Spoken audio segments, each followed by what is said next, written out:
Bonjour à toutes et à tous. En ce dimanche 20 septembre 2020, nous avons le plaisir de participer à la 3e édition de la journée découverte des mosaïques romaines d'Orbe Bossea, organisée par la Fondation Pro-Urba.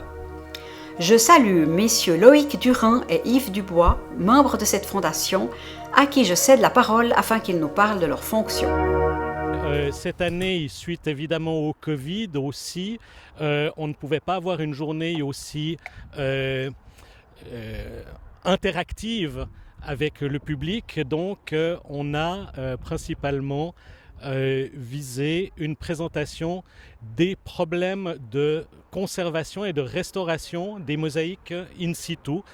Donc le site, alors bien sûr, est visible dans son ensemble comme à chaque ouverture.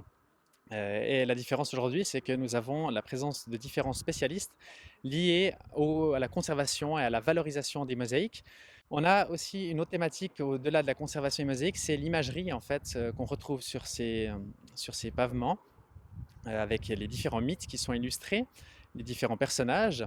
Donc une spécialiste va présenter ces différents personnages, ce qui va faire le lien en fait avec des contes mythologiques qui auront lieu aujourd'hui, pour petits et grands. Vous pouvez désormais poser les montagnes et les océans.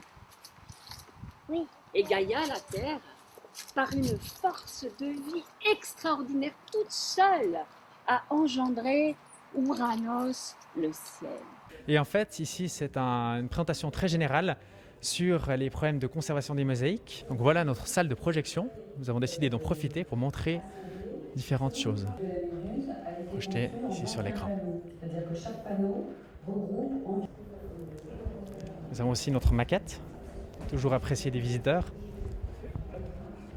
Nous voici ici à un autre stand. Voilà, donc ici on présente un petit peu l'imagerie au public, essayer d'expliquer ce que le commanditaire, ce que le propriétaire a essayé de représenter dans sa villa. Donc on a une villa très très importante, très grande, avec des thèmes très différents, aussi bien des thèmes mythologiques que des thèmes de la vie quotidienne, des thèmes littéraires.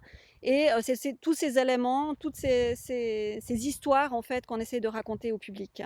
L'avantage d'être dans un milieu de passionnés tel l'archéologie, c'est qu'on met facilement en place des collaborations, on se serre les coudes, on va dire. Et par exemple ici, on a une collaboration avec l'État de Fribourg et le musée romain de Vallon, le musée romain d'Avenches, où il y a 2 restaurateurs en fait, du site qui sont présents ici, qui montrent un peu l'aspect plutôt technique là, de la restauration, différentes choses exposées.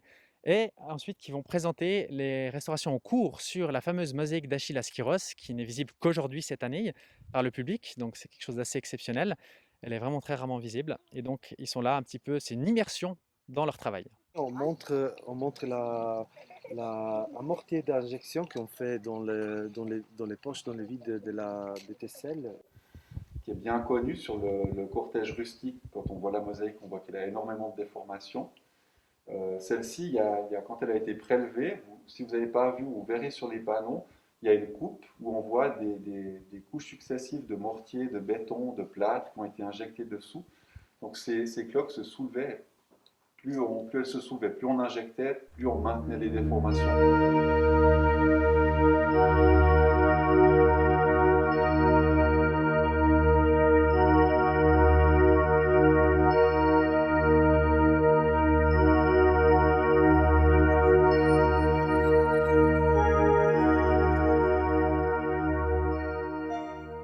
Et enfin, un autre pendant, c'est la partie gastronomie. Donc depuis 3 ans, on est attaché depuis le début donc, à avoir de la gastronomie de type romaine, inspirée des recettes romaines. Également d'avoir tous des produits locaux, y compris pour les boissons modernes, comme le vin, la bière, tout qui vient de la région. Nous voici ici dans la dernière zone de la manifestation, qui est une zone très importante, puisque c'est la zone gastronomie. Nous ne proposons pas de simples menus courants, mais en fait de la gastronomie romaine, inspirée de vraies recettes romaines. On a même du vin romain en fait, qui est proposé, qui est offert en fait avec chaque repas dans un gobelet en céramique fait par en fait un archéocéramiste qui a refait un gobelet à la romaine avec l'estampille Urba, donc du site. Et vous avez l'opportunité de boire du vin romain dans un gobelet romain. Voilà ce fameux vin et ce fameux gobelet.